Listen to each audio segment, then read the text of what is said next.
Aujourd'hui, on se retrouve sur ma terrasse. Je voulais vous montrer la fin de l'aménagement de la zone qui n'était pas terminée pour le massif que je vous ai déjà présenté, qui est un massif qui est à l'ombre une bonne partie de la journée.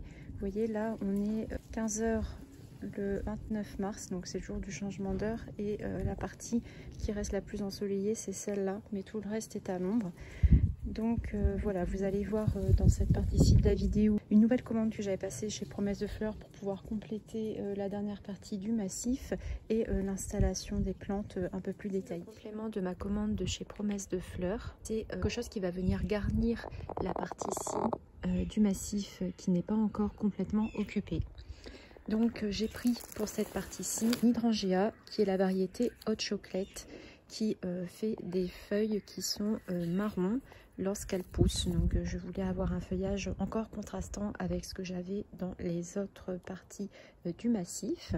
J'ai également pris des géraniums vivaces. Donc j'en ai pris 2 pots de la même variété. Je vous montrerai une photo de la floraison. Pour aller toujours à l'ombre dans le massif, j'ai pris du myosotis du Caucase, qui a des feuilles qui sont argentées et une petite fleur qui ressemble à celle du myosotis. J'ai pris une nouvelle variété d'Ancolie, c'est une Ancolie qui est noire. J'ai également pris cette variété de prime vert qui est là en fleur. Et le dernier achat, c'est cette Hellebore qui n'est plus en fleur actuellement, mais je vous mettrai une photo de la floraison. Je voulais vous montrer le résultat final du massif à l'ombre. Donc lorsque je vous avais laissé lors de la dernière vidéo, je n'avais pas fini d'aménager cette zone-ci. Donc là, vous voyez, on est un peu plus tard puisque les tulipes sont en fleurs. Donc ici, j'ai déjà un hortensia blanc que j'ai conservé. Les tulipes ici, pour l'instant, j'attends qu'elles finissent leur floraison, mais je vais les déplacer. Et je redéplacerai certainement à l'automne l'hydrangea Hot Chocolate que j'ai mis ici pour plus le centrer au milieu de cette zone-ci. Donc là, j'ai mis mon myosotis du Caucase. Là, j'ai donc mis la petite prime vert pomme lilac que je vous avais montré. Donc là, après, à l'automne prochain, je vais venir réinstaller des bulbes, certainement des bulbes de jacinthe, pour avoir une continuité avec ce que j'ai dans le reste du jardin.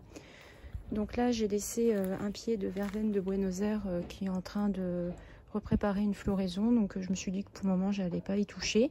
Là, ce sont des tulipes noires qui devraient bientôt arriver. Donc là, voilà, vous pouvez voir la floraison des tulipes qui était déjà présente l'année dernière. Ici, le rosier Pierre de Ronsard qui est bien reparti. Là, j'ai donc installé l'autre Hellebore que je vous avais montré. Alors là, je pense que ce sont des hémérocales qui étaient déjà là avant, mais je ne me souviens plus. Donc là, j'ai installé des cyclamènes au pied du lilas. Donc le lilas, lui, il est en train de repartir aussi. Et donc là, on est dans la partie du fond du massif que je vous ai déjà montré, pour laquelle il n'y a pas eu de changement pour l'instant. Donc pour le moment, j'estime que l'aménagement est terminé pour cette partie-ci de l'année, tout en sachant que je vais voir comment les plantes vont évoluer lors de la saison.